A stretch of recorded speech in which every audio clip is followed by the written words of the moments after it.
সালাতের অর্থ হচ্ছে নিকটবর্তী হওয়া, মুখ ঘুরানো, মুতাওয়াজ্জা হওয়া। ওই নিশ্চয় আমার মুখ ঘুরায় দিলাম কার দিকে? যিনি আকাশ এবং জমিনের স্রষ্টা, সব কিছুর মালিক যিনি, তার দিকে আমি মুতাওয়াজ্জা হলাম।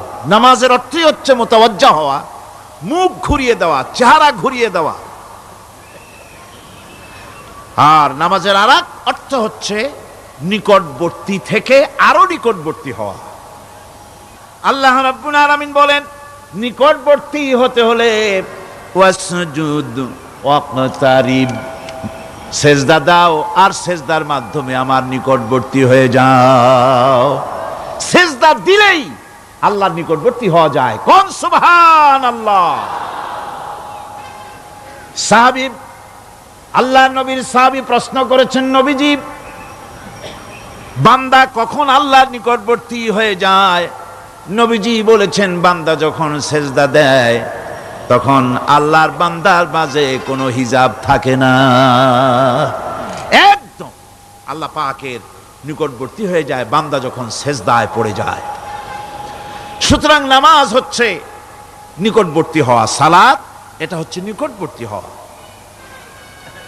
নামাজ ফরজ হওয়ার কারণ হচ্ছে এই যে মানুষ আল্লাহর বান্দা বা গোলাম হিসেবে সৃষ্টি হয়েছে, তাই একমুখী হয়ে এর বন্দিগি করা এটা হচ্ছে তার স্বাভাবিক একটা প্রকৃতি। আল্লাহ রাব্বুল আলামিন এই প্রকৃতির দাবি মিটাবার জন্যই নামাজের ব্যবস্থা করেছেন। মানুষের ফিতরাত, মানুষের নেচার, মানুষের ফিতরাত হচ্ছে এই যে কারো না কারো কাছে মাথা নত করা,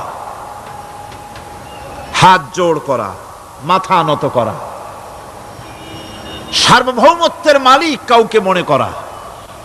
হাত জোড় করতে হলে, মাথা নত করতে হলে,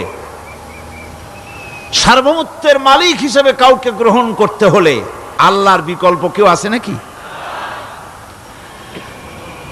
ইসলামের মূল দাওয়াতটা হলো ফিতরাত অনুযায়ী দাওয়াত দেওয়া হয়েছে, মানুষ যেন মাথা নত করে, গোলামি করে।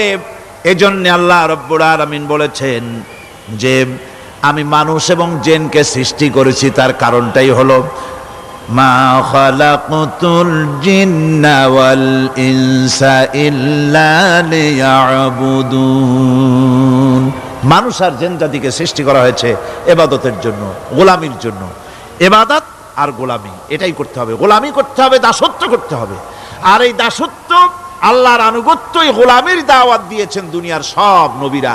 কোন নবী বলেন নাই যে আমার গোলামি করো। কেউ বলেছেন? বলেন জোরে, কেউ বলেছেন?